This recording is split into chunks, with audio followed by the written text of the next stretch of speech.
Welcome to Debating Dating, a podcast with me, Rachel Graham. And me, Marc Jennings.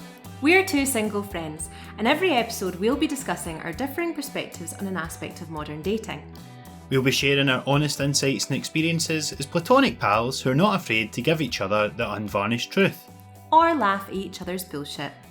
So, this week, we are going to be talking about being single, basically, is the topic for this one. We're talking about single life, being maybe you're the single one in your group of pals. You've been the perpetually single one throughout the years, or, you know, you've kind of been a bit more single than you've maybe been in a relationship. Maybe that's how you relate to this one, but all sorts of aspects to that. And I think, to start off, I think it would be remiss of me not to acknowledge that this really is a tribute to the newly single Her Majesty Queen Elizabeth II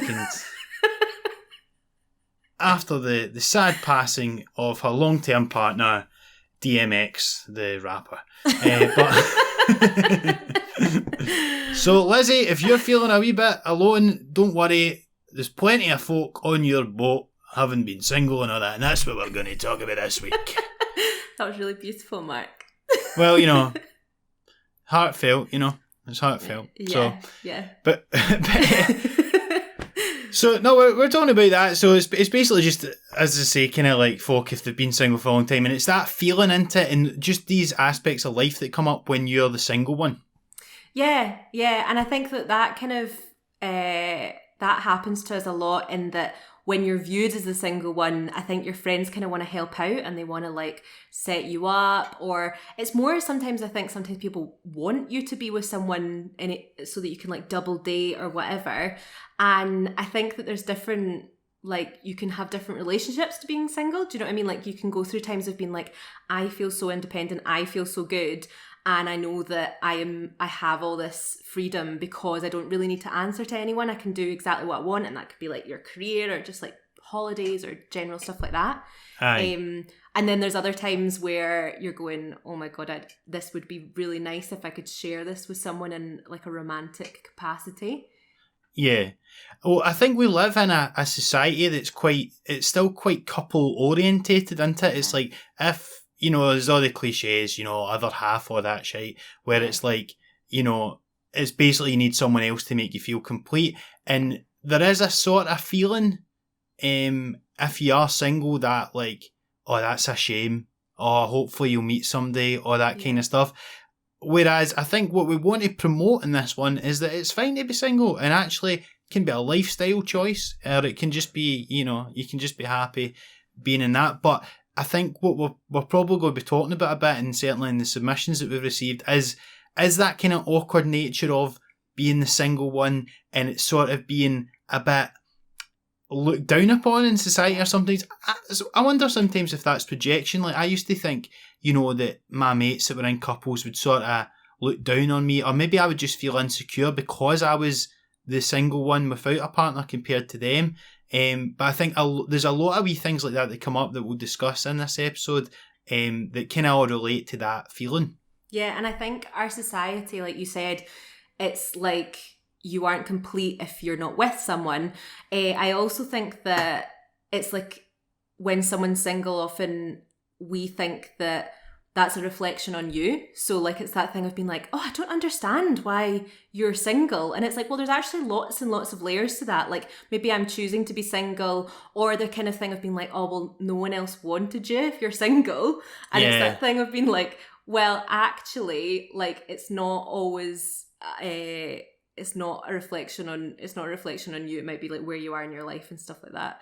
Yeah, that's true. Although I used to have a joke where I would say like, it's if you ever hear anyone say, I don't know why I'm single, you always think to yourself, well, I fucking know why. It's kind of like everybody else knows why they're single, but it's too harsh to say, basically. No, that is so true. And I think there's also been times that, like, you know, especially in like things like Bridget Jones and all that, where you're kind of like seeing it's like all that kind of crazy cat lady and all that awful, the kind of stereotypes of that. Well, that's that classic scene from Bridget Jones that kind of sums it up, isn't it? It's like, I can't remember what happens. Is it the bit they're away in like a trip or something? And basically, she's at a dinner party and she's like With the only loads single of one. couples. Yeah. That is exactly the feeling, isn't it? That Bridget Jones thing. Totally. And then actually, when you look at it, like she had a really cool flat. She had like a great job. Like she was kind of bossing it. She had like a really nice group of friends. But it was that very 90s thing of being like, oh, poor Bridget's in her 30s and she's not coupled up. And it's like, we're beyond that now. And she's shagging fucking Colin Firth and Hugh Grant or Yeah. whoever else. Is it Hugh Grant? Yeah, Hugh Grant, yeah. Aye, Colin Firth and Hugh Grant. That's pretty good options. Do you know what I mean? Well, she's like really that's sexy. This is the thing. I think Bridget Jones is like beautiful. So like, well, it's because that it's thing- just to reveal to you, Rachel, Bridget Jones is actually an actress called Reese Witherspoon. She's not. It's not like a documentary or something. Is that a joke? Because it's Renee Zellweger. Is it? All right, whatever. Same thing. Doesn't matter. Same thing. I'm not really sure if DMX was the Queen's husband either, to be perfectly honest. It's off to a bad start with the names for this one. But anyway, point being, No. But for this episode, so we're going to be joined by comedian Josh Jones, who's going to join us and talk through the submissions and stuff like that and give his own view on it all. So looking forward to that. We've got some fun submissions as ever this week. So we hope you enjoy our episode on being single.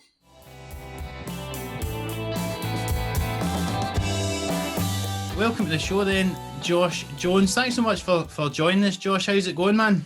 Yeah, it's alright, not too shabby. This episode, but we're kind of talking about just being single and all that, kind of just generally. Like, so how's your last year been in terms of dating life? So, right, I was living at the beginning of lockdown with my partner, and we split up the first week of lockdown. Oh my God. And then spent 7 months separated, but living in the same one-bedroom flat. Oh, You're joking.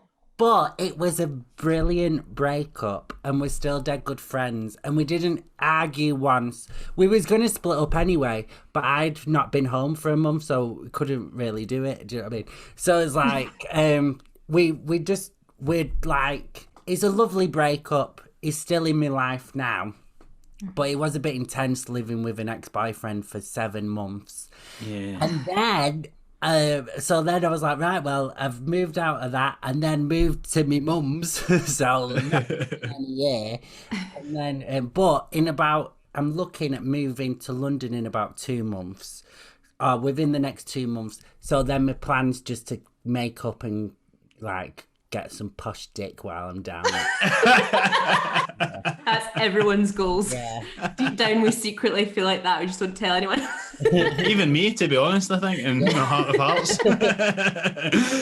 That's interesting, because that's like, I suppose that's the sort of the opposite a lot of people had. It was like they're in the relationship and then they need to make the choice to actually start living together during lockdown, but you were already living with somebody and then split up. It's like the exact opposite. Yeah, because we both want like different things, so it was a genuinely brilliant breakup. So Yeah. I'm lucky about that.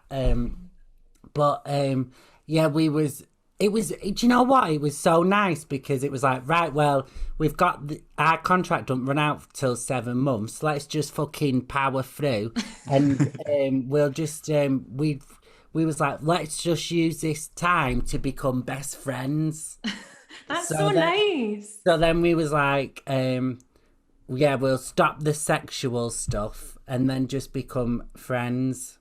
That's really nice. And also, I think when you break up with someone, sometimes you'll miss them, but because you were seeing each other all the time, Yeah, you didn't miss each other.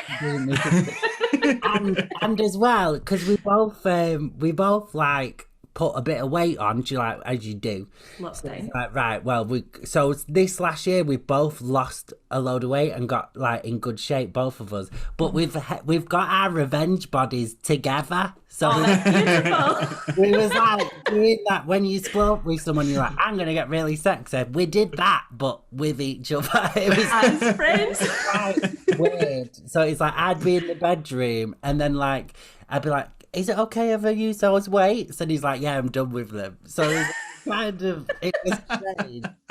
But I thought you were going to say that you did like an Instagram account of like getting fit together, and I was like, oh my God, that's intense. But we just like, both of us was like, let's get sexy for the next person. This sounds quite weird, and my friends were like, that is quite weird. But when we was moving out, and he told me that like you know, in between the lockdowns, he was like shagging other people, which didn't bother me because I wasn't asked. But people think this is weird. I spent a lot of money on him in that thing to buy him new underwear, because when we was together, I hated the fact that he just had fucking boxers that he's had for about 10 years, and like they were so fucking unsexy. Gross. So, right, if he's going out there now, I don't want him to embarrass himself. So I bought him I spent like 100 quid on him and got him like loads of new gruds. Well, he's representing you, isn't he? Because, you know, if you're exes, then you're like, well, I just want everyone to know that he does actually have nice underwear. I wouldn't stoop that low. And I just feel like whoever he's shagging, like, you know, he's a good guy and he's all right in bed. I don't want him to be put off by the fact that he's don't buy boxes because he's fucking cheap. That is a mature breakup. That is a mature breakup to buy the boxers for your ex, man. What do you both think about the whole shagging about thing? I think I'm kind of out of that now. I've got to a weird, stupid point in my life where I fucking hate myself, where I have to like find someone funny to like shag them, and I have to be into the personality, which is so fucking shit to say, because I'd rather like not give a fuck and just shag about, but I can't bring myself to do it.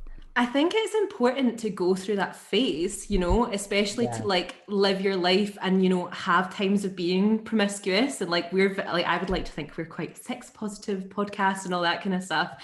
So I think it's like, and I think you see it as well when people get into couples really early, like on like high school sweethearts and all that, and then they really miss having that time in your life. I kind of like agree where you're coming from, where I kind of feel a bit done with bad behavior or me putting up with shit or me being like that, because I'm like, oh, it's fine, it's casual, it's this. And I feel like that's a really easy way for people to get out of things, being like, well, why are you upset? Because it's so casual. And I think that comes with, you know, like sleeping about.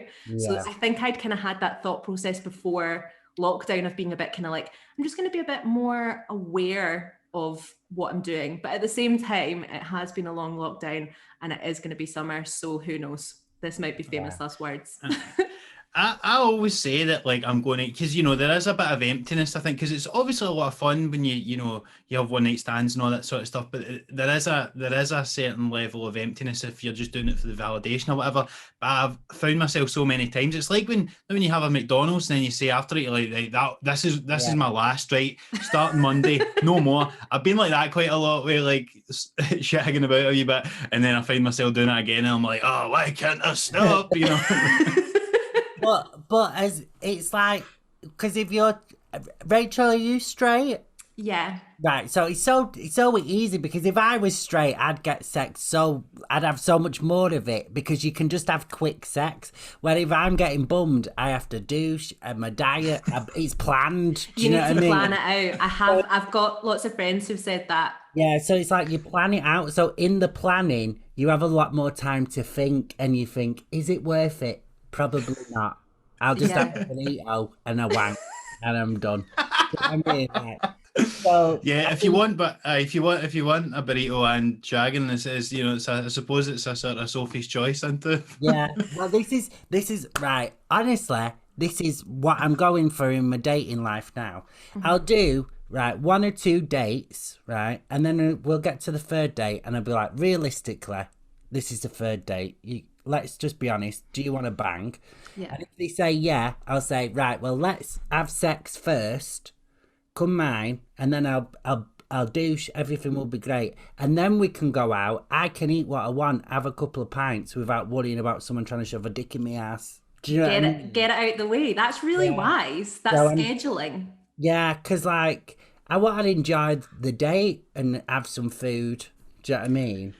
Yeah. And listen, that's not just gay guys. I mean, a lot of time, like I'm sometimes thinking, I don't want to have this dinner because I No. know it's coming. Because you're going to be fooling on it, and then you still Yeah. don't feel, it's hard to concentrate on the sex if you're, really needing to go to the toilet, but you Yeah. can't because it's embarrassing. It's a hard thing, like, that's a very good point. I wish more people could be like that, actually.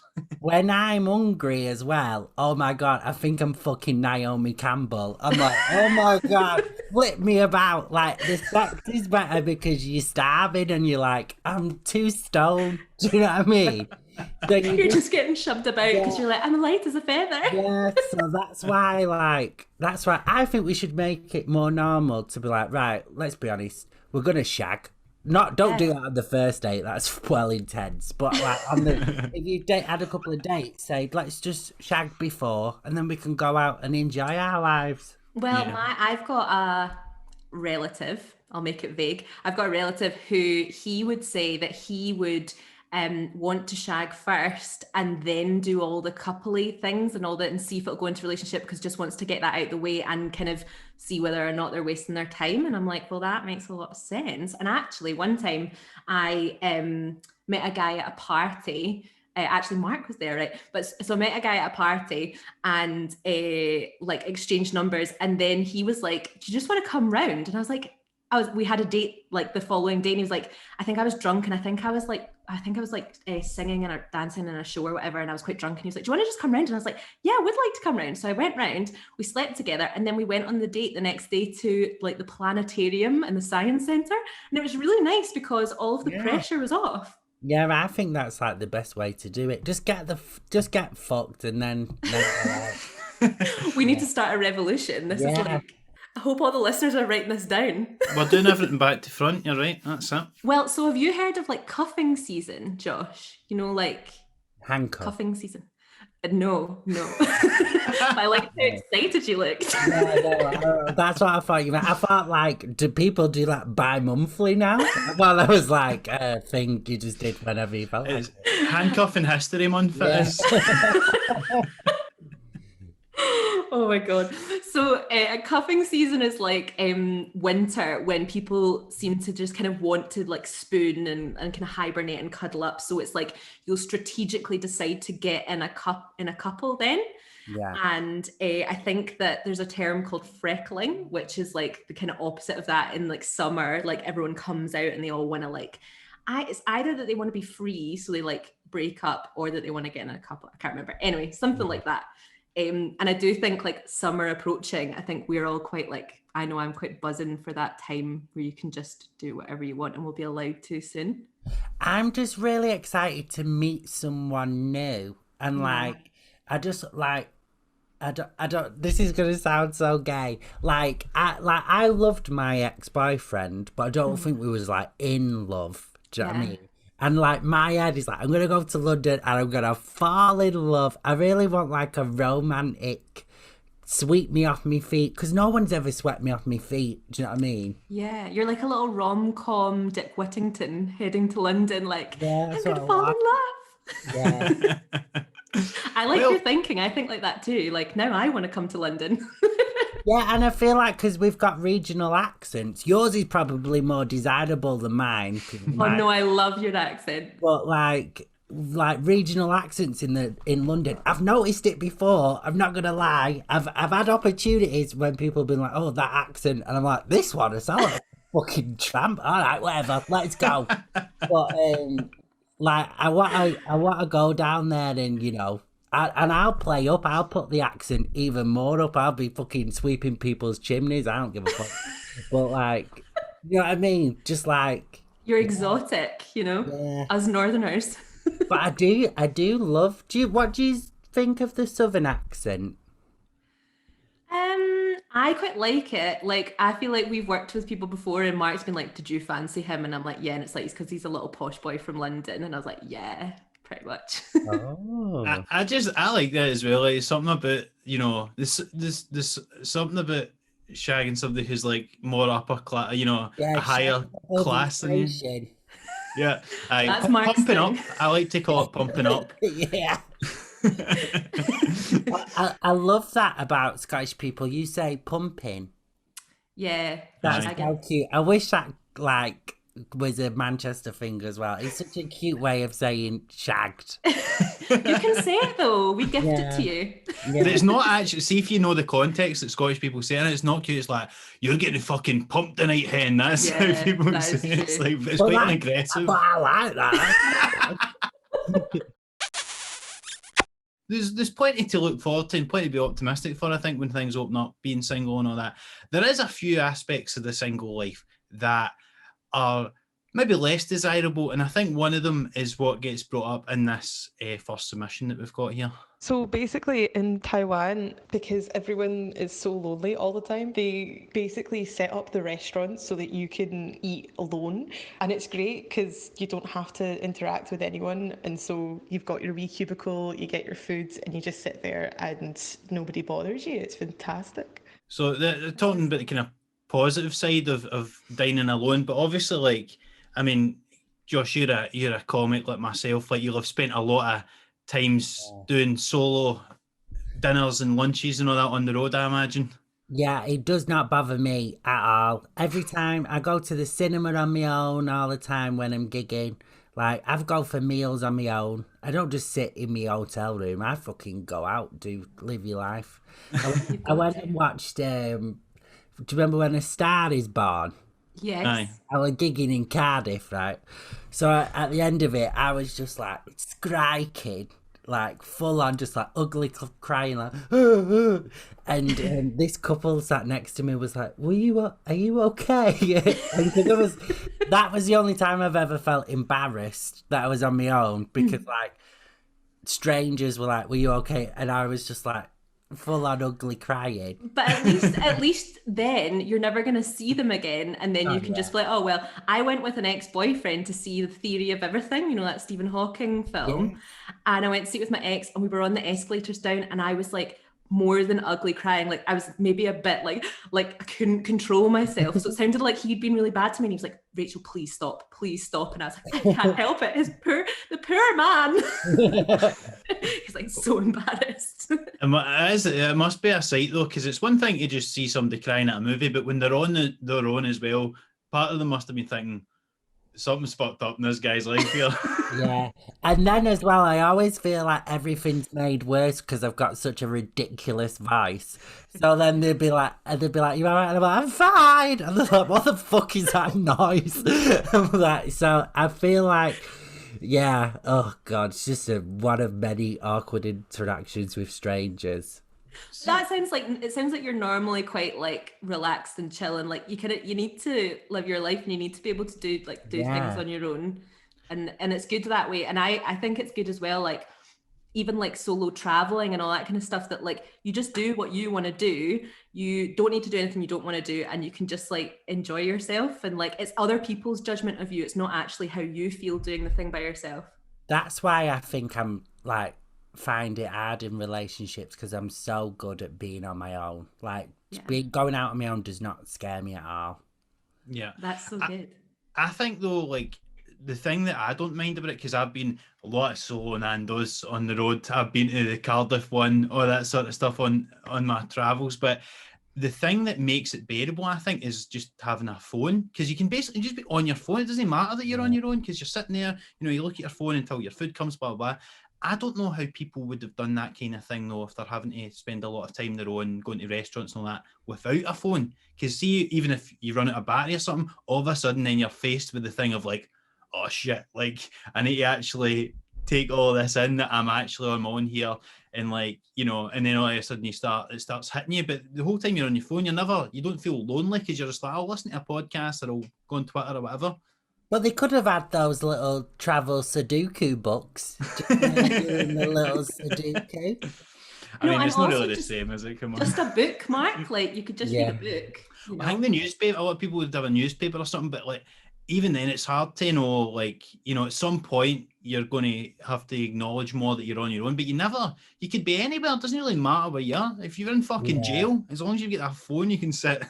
But as well, with a newspaper though, I don't know if it's because I've seen too many films, but if I saw a bloke with a newspaper, I'd be like, he's defo perving on me. I don't know. Like, he's a paedophile. just kind of looking above the newspaper with those eyes, like, Yeah. Divided. I don't think I've ever actually just seen a stranger in a public place with a newspaper, really. No, Oh, and a trench coat and a hat and all that. When I'm on my own, though, a lot of the times, like, I think I'm probably really overbearing to the strangers, or to like the waiter or whatever. Like, because I'm just bored. I'm like, so where are you from? Like, tell me. So I like that's probably the worst bit about it. I probably become really irritating. No, I think that's amazing. I really think there's no point in like living if you're not willing to interact with people. And do you know what I mean? Like there's so many like interesting people. I would really like, when people are like, oh, I love sitting in an Uber and they don't speak. I find that so uncomfortable. Like I would much rather have a wee chat. I quite like just the no chat ever, because then it's like I need to explain why I'm there myself and all that. Like, but I find it quite awkward when you go. That's the only part that is awkward. Like when you go into a restaurant and you say there's a bit of shame when you need to go. Just a table for one, please. Like there's something embarrassing about that.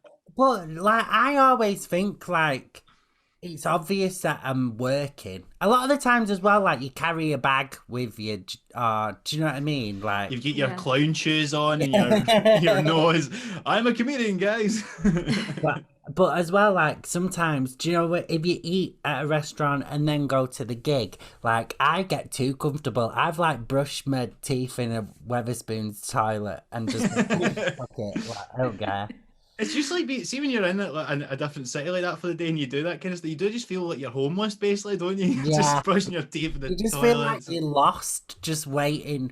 You just constantly feel like you're waiting for a bus. Yeah. Yeah, well, it's like because I went to drama school, I'm like an actor, so we would all like be like, we're going down on the megabus to London and I'm doing this audition, and you'd be like, you'd do the overnight one so that you'd wake up and it'd be like 7 a.m, and then you'd like go to McDonald's to like brush your teeth or whatever, and you'd be like, oh, the big city and I'm gonna make it and all this kind of stuff, and you're like, and it's so weird because you do feel a bit kind of like uncomfortable because you're just there for the day and you're like, people don't know that I've not washed today and all that kind of stuff. Ugh. And you're doing an audition, but you've like baby wiped your armpits in the toilet. And you have that memory floating in your head. Yeah. Like 16 bars, please, and you're like, this better be fucking worth that. Better get it. I think when you're in that state, it's probably better that no one's around you. Actually, if you're on your own, it's actually the best way to be.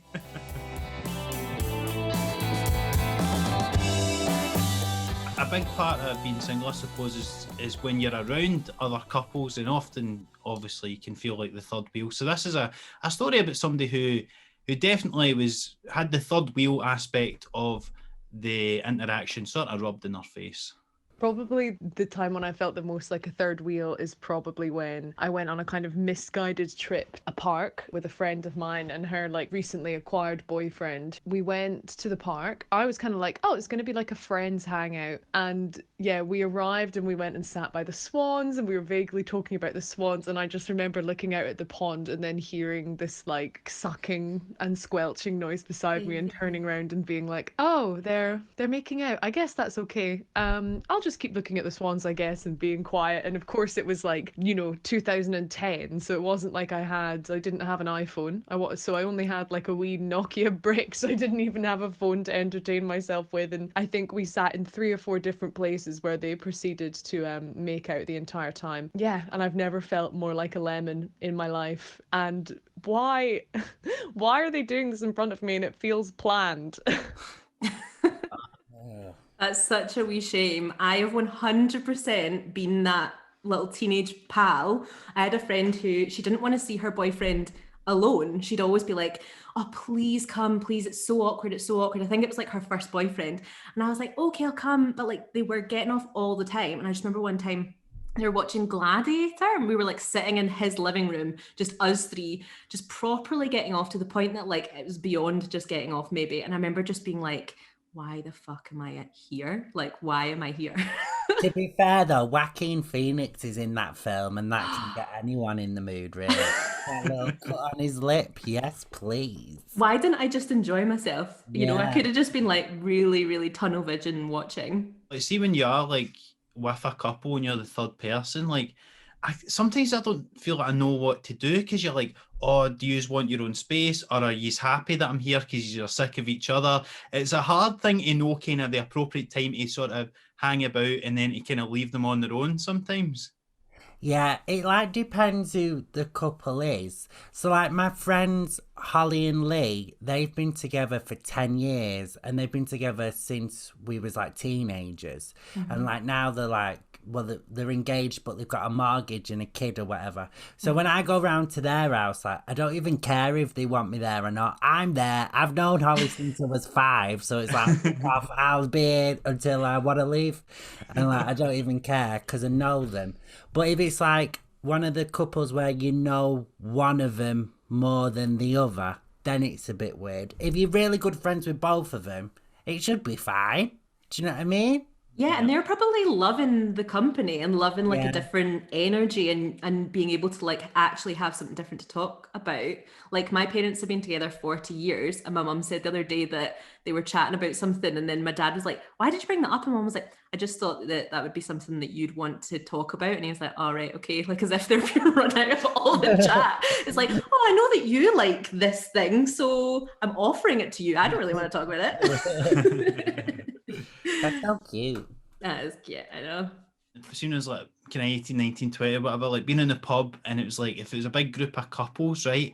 And it's like, I think I always felt a wee bit inadequate if I was like one of the single ones. And then, do you know what's the thing though, right? Because I always felt like, you know, a lot of single people will stay out a bit later, and the couples will all make their excuse. It gets to 10:30, 11. Okay, we're going to go up the road now, and it's as if they're being sensible and all that. And I used to always think like, oh, like, you know, they're being all sensible and I'm pure out to. But the thing is, they're just going home to shag. It's not like they are some respect, but they're just like, right, I fucking want to get my hole now, so I need to go. Do you know what I mean? Like that's, and it's actually. So I was thinking like that's all a couple is. It's just two people who are shagging, and you need to just, you know, you need to be like, oh, hello, nice to meet you, and be all as if it's like this pure respectable thing. When at the end of the day, it's just two people that are bashing their bodies together. That's what it's. Bash.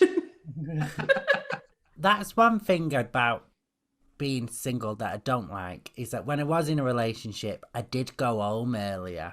But Yeah. when I'm single, I am fucking feral. I'm like, whoa. So it's not like I'm going shagging about, but it's like, because I don't like, there's, for a petite little boy like myself, there's I can drink most people I know under the table. I can fucking just go, like, I don't pass out. I can just drink for like 12 hours straight.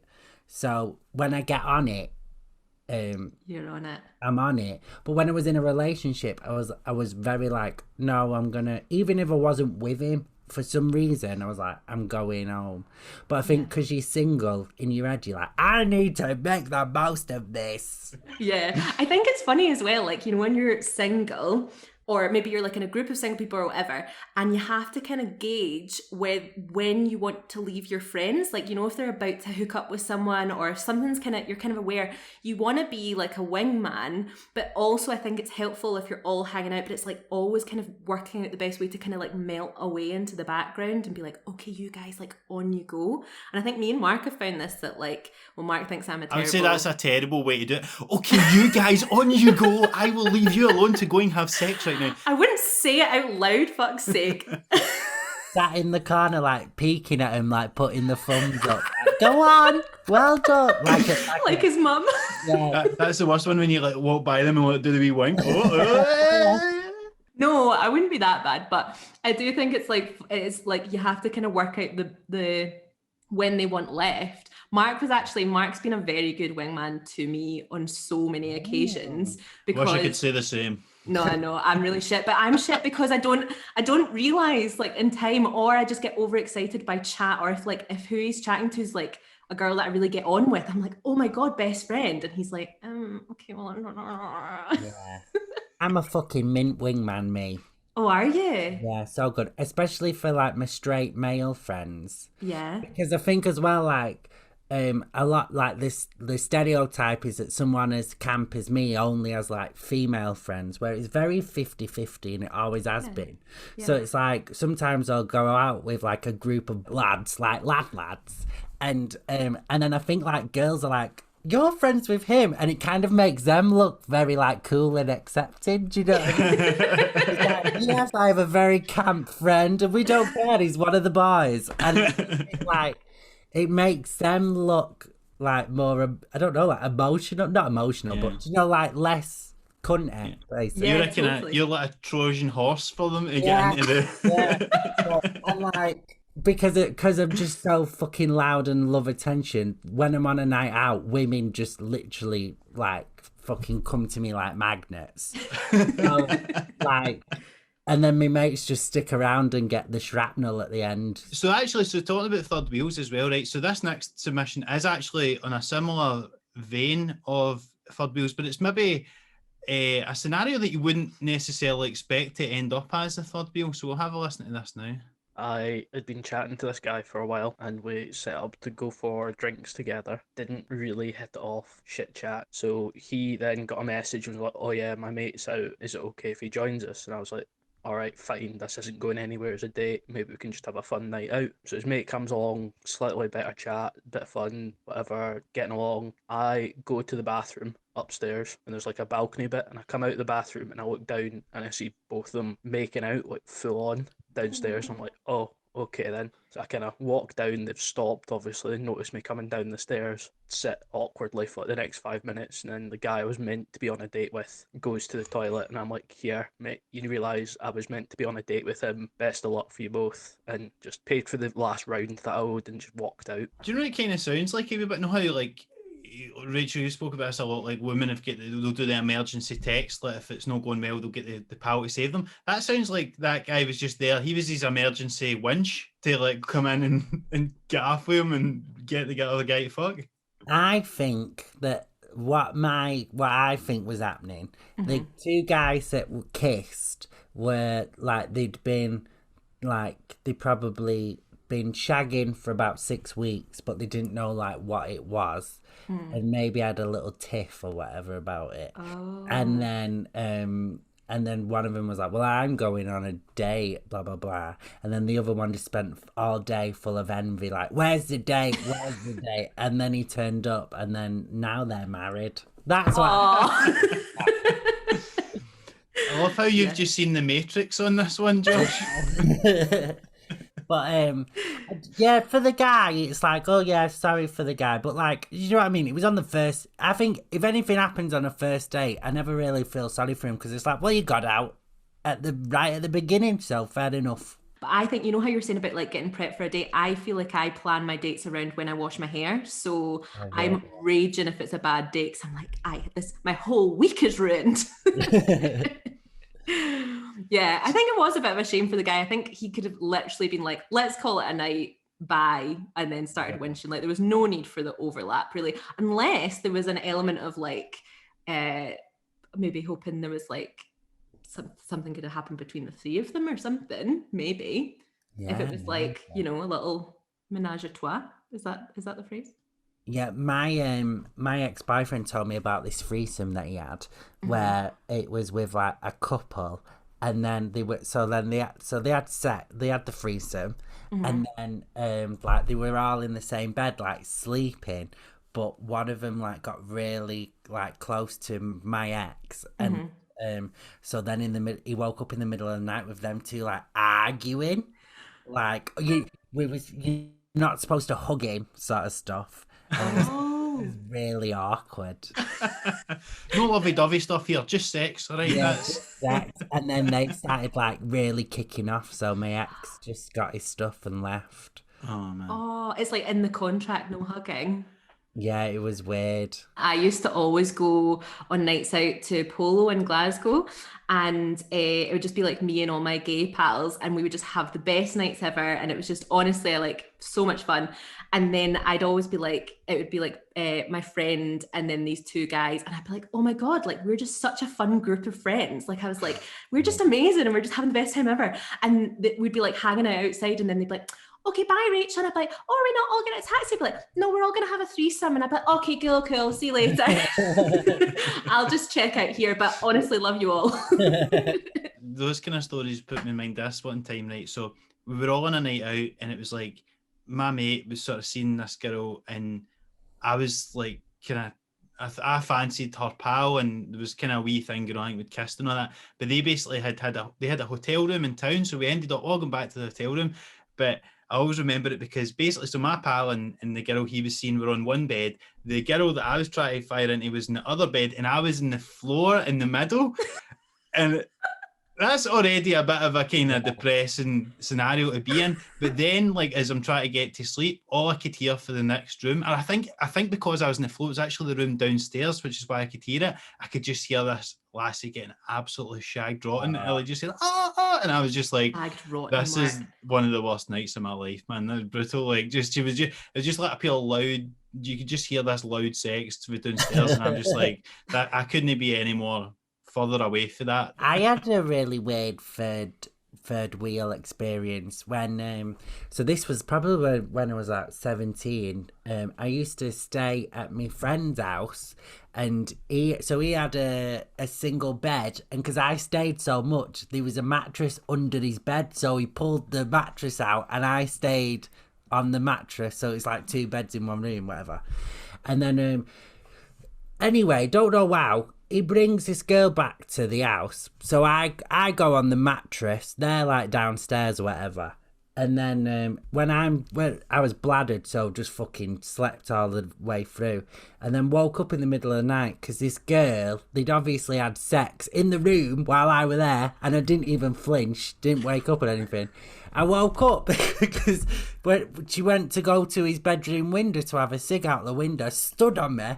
So I looked up and her fanny was in my face, just big like a vagina, and I was like, ah! No, it was so weird, and it's like, I've always remembered it because I was just like, why didn't you just go like, just wake me up? I would have gone home. I would have got a taxi. Do you know what I mean? Like I wouldn't have been offended.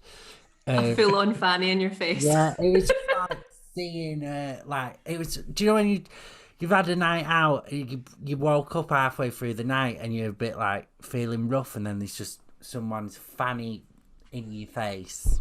That's usually quite a positive evening for me, Josh. I'm not going to lie. Yeah. That's a desired outcome, if anything. Yeah.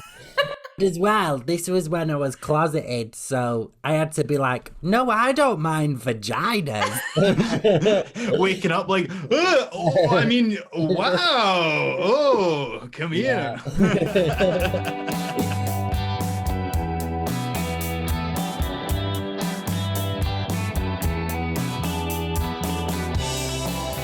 There's some scenarios, I think, that like, you know, you can get through your life being single and you can be happy with it and all that, but I think there's certain scenarios where it kind of gets a bit of a magnifying glass on it. There's a light shone on the fact that you're single versus people who are in relationships, and one of those places would be weddings. So this next submission comes from a wedding. The most single I've ever felt was actually at my big sister's wedding. There's only like a handful of us there, and I remember as they were saying their vows and the sort of photographer was flipping around, I was like, oh fuck.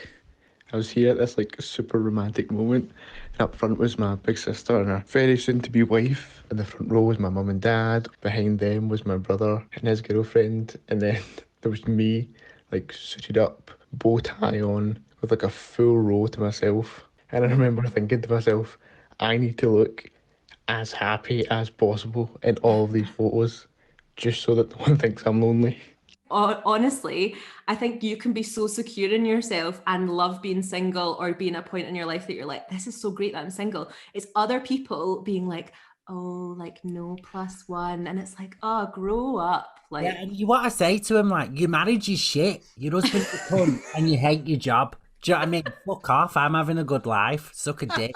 I get so pissed off when people are like, oh, you're single again. I'm like, listen, I'm doing what I love for a fucking job, like my full-time job, and I'm not even 30, and I've found what I want to do, and it's paying me rent. I'm fucking smashing life. Do you know what I mean? Like, and I'm happy, which is the main reason, the main goal. So like, and then you look at you and your partner, and you're both fucking miserable. You spent half the night arguing or giving each other little digs. So it's like, oh, fuck off. It pisses me off. that you can know that, like, you can be like, my career's going really well and all this kind of stuff like that, and it feels frustrating that you have to like remind people of that's like that, like just having someone who you have chosen to spend a lot of time with is then a reflection on you and like validates you as being attractive, funny, nice, whatever the thing is. And it is so frustrating, and I think it comes out so much at weddings, and like you say, you're just like, are you happy? Are you as happy as me? Because something like that, like being like having a career that you're passionate about, it's a bit intangible, isn't it? Whereas like a partner is this tangible thing. Oh, well, look at me, I've got a relationship and all that. But I think it's hard in weddings because like weddings are like, they're meant to be good for meeting people, but the ones I've been at, I have just felt a bit like the spare prick, like that guy in the submission. And like, but I suppose the thing like about weddings is like it's a very coupley thing, because that's kind of the whole point. It's like they're basically just a celebration of monogamy, and like, you know, if you're a single happy person, you're a kind of threat to all that bullshit that, like, you know, these people, particularly if it's a wedding that is a wee bit of a sham, like, you know, you're saying, Josh, they don't even like each other, but it's like, you know, they're a couple of years into the relationship, and what's the next? We'll get married because that'll solve the problems or whatever, and it obviously never does. But I suppose it's just like, so I think sometimes when you're like, not only do you sometimes feel a bit uncomfortable, but also like, I think maybe you're seen as like a bit of if you can live a happy single life and all these other people have told themselves that they need to be in these relationships and that's what the whole day is about, you're a bit of a threat to, like, you're too real for that fucking sham, basically. He's saying he's too sexy, you know, it's just too sexy an option as having Mark Jennings at your wedding. But no, I mean, definitely know that. But like, because I mean, to be honest, most of the time I'm actually just feeling like, oh my God, what is wrong with me? Will I ever find someone? Like, that's really what I'm thinking when you see everybody else in a couple. But actually, the reality is, like you're saying, Josh, it's like you've just made life choices that you're happier with, and you're not having to paper over the cracks of these things. I also think, to be honest, like marriage is a bit of a sort of outdated thing now. It's sort of weird, and it's like I sort of think it's like this sort of way for like traditional way for societies to kind of temper our animalistic urges to just go and shag about, basically. Yeah. The idea of getting married, I'm not asked about a wedding, whatever, but the idea of meeting someone who will want to be like my husband, that, like, the idea of that happening one day, I think that's so lovely because it's not happened yet. And what a lot of why I never really feel bad when people try and shame you about like being single is because when I've spoke to friends and stuff about like this last relationship, it was a really good, like we never argued, it was lovely and stuff. There was just something missing, but I think 90% of people would have been like, oh, never mind, and just settled down anyway. Whereas I've openly said, I'm not fucking settling for anyone, and like I don't give a shit. Like I'd rather wait till I'm 50 and have like a proper mint romantic love than just, oh yeah, we get on, he's funny, that'll do. No, like I want something more.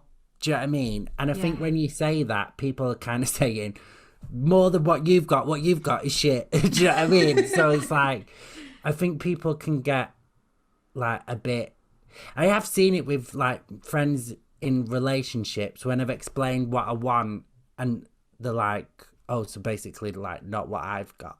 And I'm like, yeah, soz. I find that I have a way that I want to think. So I want to think like the way, like similar to you of just being like, do you know what? Like I haven't settled and I've not met someone that is the right fit for me and I'm striving for more, and it's not like anything to do with like my own validation and all that kind of stuff. But then we are so surrounded by our shit like society and like the patriarchy and all that kind of stuff. I mean, the elephant in the room with like weddings is that it's like this such an old tradition, like steeped in the patriarchy of being like, okay, so talking about like heterosexual marriages in this instance of being like, okay, so a woman is the property of her dad, and then the dad gives the daughter for a dowry and gives to this next man, and that, and then so like, and we've still kind of got that. So even though we're all modern and we're all this and that, like that is what a wedding kind of is, and you can reframe it and you can redo it and all that kind of stuff. But I think that like, and like taking the man's name and all that kind of stuff.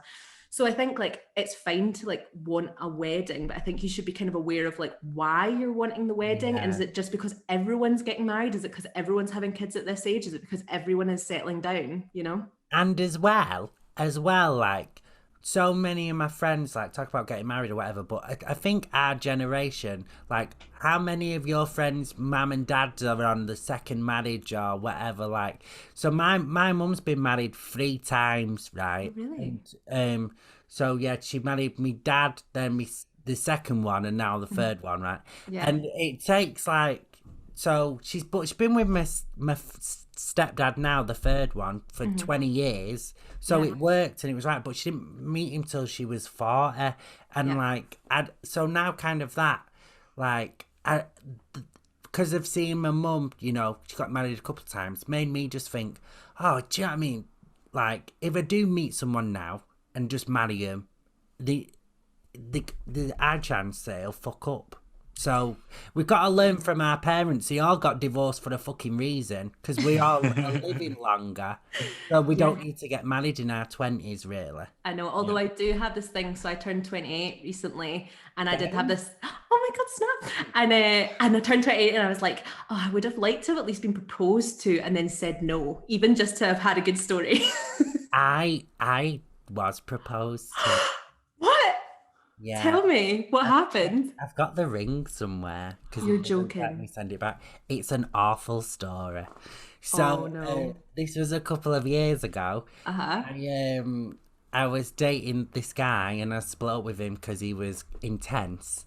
Very intense. And we was only together for like 5 months. And I was like, oh God, you're a lot. So then to try and prove me wrong, 3 weeks later, he proposed, right, to try and win me back. But this is how he proposed. So I was doing a gig at the Comedy Store in Manchester on the Thursday.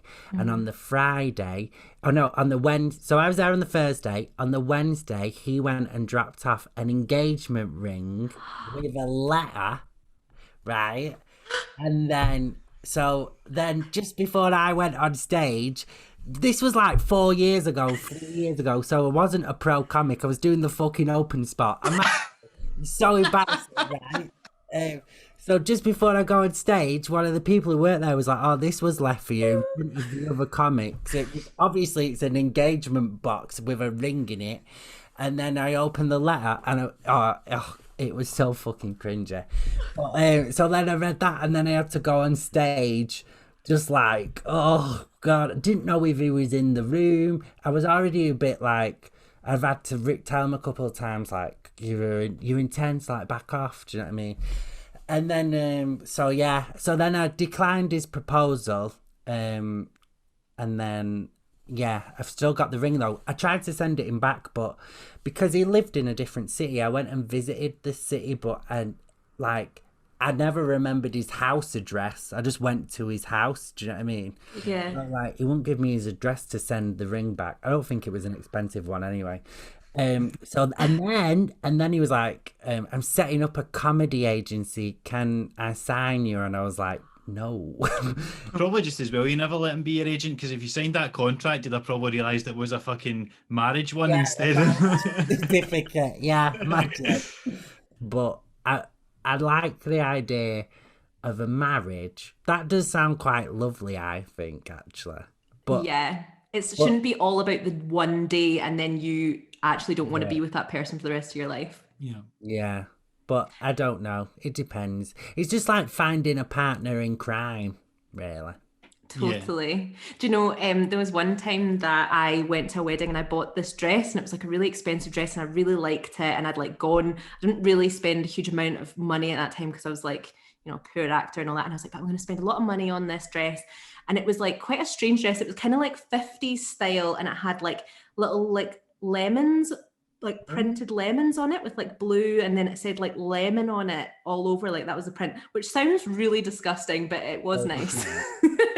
I have to say it was nice. But then I was speaking to my friend who's a stand-up, and he was like, so you went to a wedding by yourself? And I was like, well, I didn't go by myself, I went with my family. And he was like, and you had lemons on you, so you went like alone, like a lemon. And I was like, oh fuck, I didn't even think of that. Let's accentuate what you are, Rachel. That's what you need to do. Just, it's like, you know, when you go to traffic light parties, it's like, just so everyone knows. Great big green dress on. Green dress. because we talk about weddings. Are you two? Do you have a bit of the commitment phobe? How are you? What are you thinking about commitment? Are you commitment phobes? Do you want to go first, Mark? That's a big question. I think the burning question of the podcast, probably. If anything. But I think some people might think that about me. Maybe even ex-partners might think that about me. I don't. I just think that I would don't like you. Honestly, I really relate to what you were saying earlier, Josh, about basically not wanting to settle and to find somebody that you really love and really care about. And I think, like, I've been in relationships where like you were saying, it's like it's fine, and you could easily just settle down with it, but you're looking for something more. You're looking for that person that you feel that way, and it's like, is it that much to ask to just want to be someone that you really, really want to be with? Yeah. And if you've found somebody that it would be fine, but you sort of think there might be something else out there, then I think that's worth. I think it's worth not giving up and trying to look for that thing that you're after. And you worry, you wonder, maybe it's a pursuit that's not, you're never going to get there, and you never know if you've knocked back the person that was or anything. But I think for me it's a risk worth taking. So that's probably a long way of saying yes, I am a commitment phobe. Well, no, I don't get commitment from that, really. No. I'd like to think if I met the right person, if it's the right person, but like at the moment, like if you've not like for me, I asked my friend this is so funny. I asked my friend, like, because they've been together ages, I was like, what is like proper love like? Because I was starting to think that it just wasn't real and people were making it up and pretending. And she was like I would, because they're called Maeve and George, and they met at uni, and she was like, I would fucking take a bullet for him, and he would for me. Like, if it was one life or the other, I would do that. And I was like, yeah, none of my exes. Like, I got on with my ex really well, but if a burglar came in and was like, right, one of yous are getting shot, I'd be like, I've got dreams and aspirations. Like, I would just like, yeah, I'd not met. But I do want to meet someone. I know it sounds really dramatic, but I do want to meet someone who I would take the bullet for. Someone who's like, I would value their life like more than mine. If it is a struggle, if you would need to really be like, oh fuck, I'm going to need to take this bullet, then that's when you know it's not right. But see, if you get that feeling of like, I will step in front of them, I'll take the bullet, and like that way, we ending, when it's doing things, when it's not a chore, when it's actually, it's it's something you're doing out of love and because you really want to, rather than because you feel like you have to. I think that's when it's right. Because I know that I'm capable of that, because these friends that I would do that for, very few, but there are a few people in my life who I would take a bullet for. So I know that it's not like I'm a sociopath and like I don't care about a person. I know that I care about someone, but it's just like I've not found the right guy romantically to care about. And also I think, I don't want to bang about being gay, but right, I always think about it being gay as well. Like, you two are finding it hard and you're both straight, right? I'm gay, so 1 in 10 people are queer, and then half of them are like gay or bi, men or whatever, and then half of them will be fucking minging, and then half of them will be dickheads, and then, do you know what I mean? No, totally. Like, there's so many straight people get narrowed down. There'll be so many things narrowing it down. But considering there's only 1 in 10 people are like gay or bi, then it's like, what are the chances? Do you know what I mean? I would call myself straight, but like I think that we're all on a spectrum, and I think you can fall in love with someone and there's no point in being like, well, that could never ever happen or whatever. But then I was thinking, like, if I were to fancy a woman, it would be so hard for me to gauge whether or not she was interested back, like generally, if she was specifically interested back in me, and then whether or not that was like if it was like a friendship thing or a sexual thing and all that kind of stuff. And it must be so difficult to kind of like what's the expression, like kind of like tread the water, like kind of work it all out, like it must be really hard.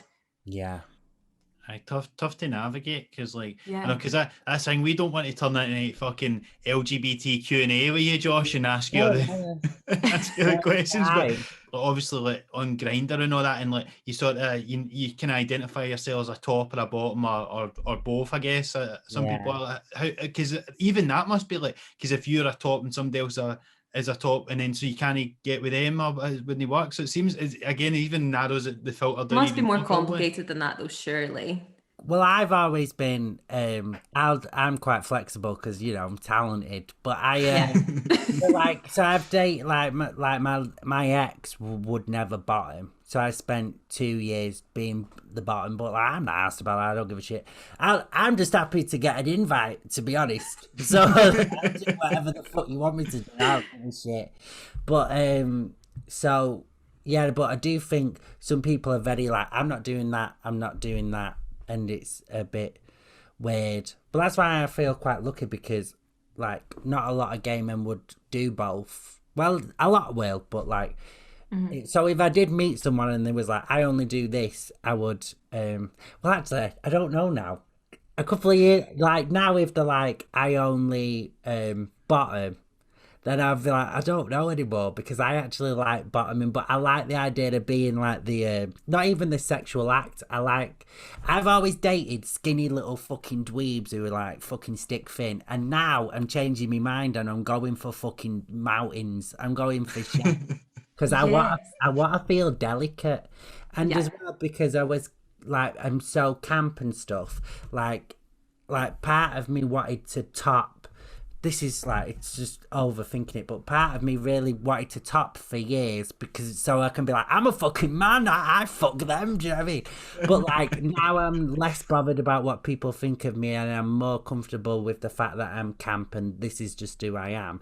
I am actually like, no, I want to be taken care of and picked up, do you know what I mean? So like, I think a lot of it is some gay men have like, well, not just gay men, but like loads of queer people have like internal homophobia. And I think there must be not just me. I spent a couple of years being like, I'm a top, but I wasn't. I just thought I'm going to say that I'm a top because I get so much shit for being camp that I'm going to be like, no, I'm a man as well. Whereas now I'm like, oh, listen, I take a dick up my ass. It doesn't make me any less of a man. I'm not asked. Yeah, and like sex is so like our relationship to sex changes, we change, we want to have different experiences sexually. So I think like that's where because like I've had conversations with friends about this and they've been like saying like it's way more than that. It's way more than just like top, bottom and all that kind of stuff as well. Like for example, like I don't like I know it's not the same, but like I don't like going on top, but like that doesn't define me. I'm just like,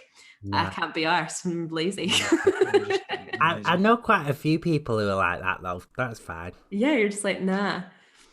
I would say that was interesting, Josh, because you were saying a bit like that, and it's almost like you believed, like your pals that didn't believe you're gay. It's like, no, I'm just gonna like that. Well, that's what it is. It's like kind of like. So even when you come out, you got even your mates are just like, oh, you're so gay or whatever, and then you're like, no, I'm still a man. You know what I mean? Yeah. Like, especially because like when I was younger, I would like, because I'm so like camp, but like a lot of my backstory and my personal life, like, is not as camp as the way I present. Do you know what I mean? Yeah. So like. I always struggled with that, so that's why I think I was like, I'm gonna top, but now I'm more comfortable with myself. I don't care what people think. Now I would actually probably say I am a bottom actually, which is I think it's the first time I've ever admitted it out loud. There you go, exclusive for the podcast here. But yeah, but it's not even just a sexual act; it's after the sex, and then it's like because I think if you bottom, then you should get spooned.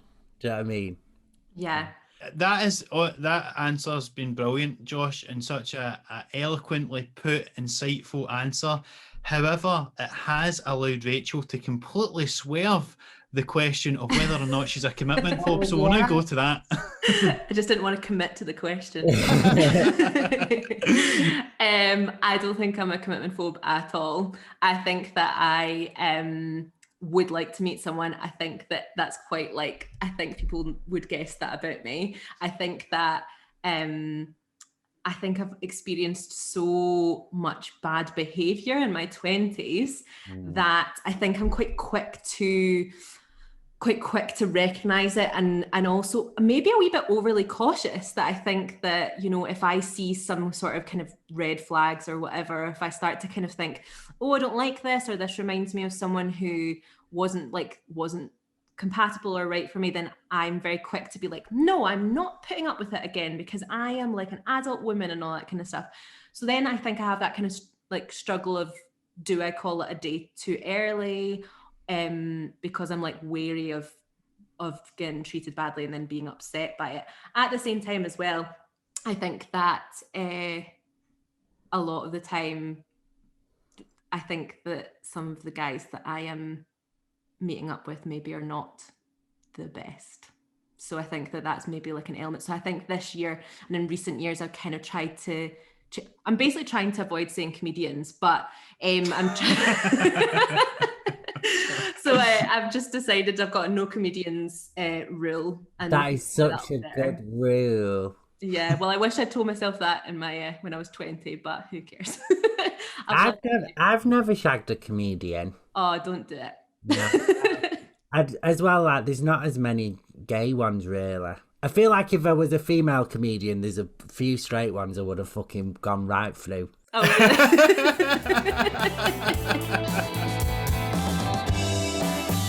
So that about covers it for this week's episode on being single and single life and things like that. We'd like to thank our fantastic guest, Josh Jones, for joining us today. Josh, where can people find you online? Oh God, I should have prepped for this. So I'm on Instagram. I think it's Joshy Jones 92. Yeah. And then, I'm on TikTok, Josh Jones Comedy. And I'm not asked about Twitter. I'm fucking bored of that anyway. And and I've got a podcast called Dead Drama where I speak about dead people. Oh my God, so that sounds amazing. It's a history gossip podcast. So each episode is about someone in history. And then I just like slag them off. That Marie Antoinette was a bit of a cow, wasn't she? Yeah, I've done one on here. Yeah. Vlad the Impaler. I've slagged them all off. Oh my God, that sounds so up my street. I'm like It's gonna go and good. listen. Oh my God, that sounds so good. Well, check out Josh on social media if you want to catch up with that, and all his other videos on TikTok, and that's brilliant as well. And if you have enjoyed today's episode, please do remember to give us a 5-star review on Apple Podcasts /iTunes. You can subscribe to us on Spotify, Apple Podcasts, or wherever you get your podcasts. And if you'd like to slide into our DMs, then you can get us on Instagram at Debating Dating. Send us any voice notes about things that you want us to chat about, any funny dating stories, anything at all, basically. Or you can send it to our email address, which is debatingdatingpod@gmail.com. So, thanks very much for listening, and we'll speak to you soon. Bye!